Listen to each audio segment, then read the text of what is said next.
कभी सोचा है कि बस एक ख्याल, एक छोटा सा विचार हमारे शरीर के अंदर क्या कुछ कर सकता है? आज हम मन और शरीर के इसी गहरे और सच कहूं तो वैज्ञानिक संबंध को समझने वाले हैं। तो चलिए सीधे मुद्दे पर आते हैं और एक सवाल से शुरू करते हैं। क्या ये सच में मुमकिन है कि सिर्फ सोचने भर से हमारे शरीर के अंदर की पूरी केमिस्ट्री बदल जाए? जवाब शायद आपको चौंका दे। देखिए, हमारे शरीर में एक थाइमस ग्रंथि होती है जो हमारे इम्यून सिस्टम यानी हमारे रोग प्रतिरोधक क्षमता का एक बहुत जरूरी हिस्सा है। अब जरा इस पर गौर कीजिए। जब हमारे विचार पॉजिटिव होते हैं, अच्छे होते हैं, तो ये ग्रंथि 1400 से भी ज्यादा तरह के केमिकल्स रिलीज करती है। लेकिन जैसे ही हमारे विचार नेगेटिव होते हैं, यही संख्या घटकर सिर्फ 1260 रह जाती है। और ये सिर्फ गिनती का खेल नहीं है। ये जो केमिकल्स है ना, ये हमारी सेहत पर सीधा बहुत गहरा असर डालते हैं। तो सवाल ये उठता है कि आखिर ऐसा होता कैसे है?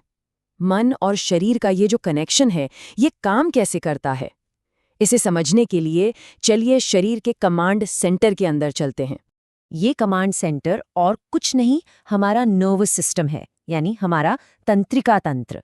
आप इसे एक बहुत ही कॉम्प्लेक्स इंफॉर्मेशन सुपर हाईवे की तरह समझ सकते हैं, जो शरीर के हर कोने से सिग्नल भेजता है, सिग्नल रिसीव करता है और हमारी हर हरकत को कंट्रोल करता है।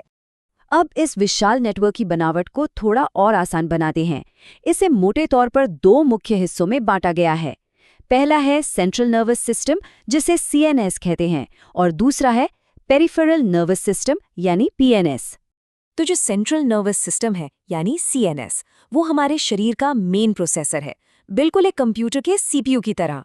इसमें हमारा दिमाग और हमारी रीढ़ की हड्डी शामिल है। सारी जानकारी यहीं पर प्रोसेस होती है और सारे फैसले यहीं लिए जाते हैं। और पेरिफेरल नर्वस सिस्टम यानी PNS, वो उन सभी नसों का जाल है जो इस सेंट्रल कमांड सेंटर को शरीर के बाकी हिस्सों से जोड़ता है। ये समझ लीजिए कि ये वो केबल हैं, वो तारें हैं जो सिग्नल को दिमाग तक लाती हैं और दिमाग से वापस ले जाती हैं। अच्छा, तो ये तो हो गई बड़े सिस्टम की बात। चलिए अब थोड़ा और जूम इन करते हैं और उस माइक्रोस्कोपिक लेवल पर चलते हैं जहां असल में ये सारा कम्युनिकेशन होता है, यानी कोशिकाओं के स्तर पर। इस इंफॉर्मेशन सुपर हाईवे के जो मैसेंजर्स हैं, वो खास तरह के सेल्स होते हैं जिन्हें न्यूरॉन्स कहा जाता है। ये नर्वस सिस्टम की सबसे बुनियादी, सबसे छोटी इकाई हैं और इनका काम सिर्फ एक है, सिग्नल्स को भेजना और रिसीव करना। पर सवाल ये है कि एक न्यूरॉन से दूसरे न्यूरॉन तक सिग्नल पहुंचता कैसे है? मजे की बात यह है कि वे एक दूसरे से सीधे जुड़े हुए नहीं होते। उनके बीच एक बहुत ही छोटा सा गैप होता है, एक फासला। इस छोटे से फासले को साइनैप्स कहते हैं। अब मुश्किल ये है कि न्यूरॉन से जो इलेक्ट्रिकल सिग्नल आता है, वो इस गैप को कूद कर पार नहीं कर सकता। तो यहाँ पर कम्युनिकेशन के लिए एक अलग ही तरीके की जरूरत पड़ती है। और यहीं पर एंट्री होती है न्यूरोट्रांसमीटर्स की। ये खास केमिकल मैसेंजर्स होते हैं जो एक न्यूरॉन से निकलते हैं, उस साइनैप्स वाले गैप को पार करते हैं और अगले न्यूरॉन तक मैसेज पहुंचा देते हैं। कह सकते हैं कि ये वो शब्द हैं जिनमें हमारा नर्वस सिस्टम बात करता है। और आपको जानकर हैरानी होगी कि अब तक 100 से भी ज्यादा तरह के न्यूरोट्रांसमीटर्स खोजे जा चुके हैं। तो ये सब जीव विज्ञान की बातें क्यों? क्योंकि यहीं से हमारा वो शुरुआती सवाल जुड़ता है कि हमारे विचार शरीर को कैसे बदलते हैं। इसे एक ऑर्केस्ट्रा की तरह सोचिए, जिसमें हमारा मन ही कंडक्टर है।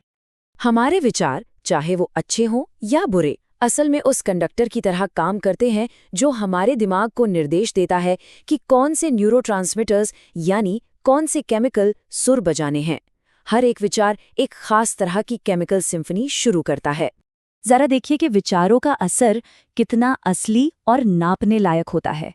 नेगेटिव सोच हमारे दिमाग के उस हिस्से को धीमा कर देती है जो तर्क करता है, और साथ ही तनाव वाला केमिकल यानी कॉर्टिसोल रिलीज करती है। अगर ये लंबे समय तक चले तो ये हमारी याददाश्त को भी नुकसान पहुंचा सकती है। और दूसरी तरफ पॉजिटिव सोच हमारे दिमाग के रिवॉर्ड सेंटर्स को एक्टिव कर देती है, खुशी का केमिकल डोपामाइन रिलीज करती है, और यहाँ तक ये हमारी उम्र भी बढ़ा सकती है। और सबसे जरूरी बात यह है, जैसा कि डॉक्टर एंड्रू न्यूबर्ग कहते हैं, हमारा दिमाग कल्पना और हकीकत में फर्क नहीं कर पाता। मतलब किसी बुरी बात को सिर्फ सोचने से जो केमिकल रिएक्शन शरीर में होता है, वो उतना ही असली है जितना किसी असली खतरे के सामने होने पर होता है। ये सारी जानकारी हमें एक ताकत देती है, अगर हम इस सिस्टम को समझ सकते हैं तो हम इस पर असर भी डाल सकते हैं। तो चलिए देखते हैं कि इस ऑर्केस्ट्रा के कंडक्टर की भूमिका कैसे निभाई जा सकती है। यहाँ एक बहुत ही सरल और असरदार तकनीक है। कोई एक ऐसा शब्द चुने जिसका कोई मतलब हो, जैसे शांति। अब सिर्फ 1 मिनट के लिए इसे मन में या धीरे धीरे दोहराते रहें। ये छोटी सी क्रिया खुशी देने वाले केमिकल्स जैसे डोपामाइन को रिलीज कर सकती है और पूरे शरीर को रिलैक्स कर सकती है। और ये सिर्फ कुछ देर अच्छा महसूस करने वाली बात नहीं है। इस तरह की प्रैक्टिस को जब लगातार किया जाता है तो हमारा दिमाग असल में फिजिकली बदल सकता है। ये दिमाग में नए सेहतमंद रास्ते बनाता है और हमारे नियोकॉर्टेक्स की मोटाई तक बढ़ा सकता है। और लंबे समय में इसके फायदे कितने बड़े हो सकते हैं। मेयो क्लिनिक ने 40 साल तक एक स्टडी की और उससे पता चला कि आशावादी सोच रखने से जिंदगी में 2 साल तक की बढ़ोतरी हो सकती है। ये विचारों की ताकत का एक बहुत ही ठोस सबूत है। तो आखिर में बस ये सोचना है कि हमारे अंदर के विचार ही हमारे बाहर के शब्द बनते हैं। इसीलिए कुछ भी बोलने से पहले खुद से ये सवाल पूछना बहुत ज़रूरी है, क्या मेरे शब्द इस खामोशी से बेहतर होंगे? ये सवाल हमें न सिर्फ बेहतर शब्द बल्कि बेहतर विचार चुनने के लिए भी प्रेरित करता है।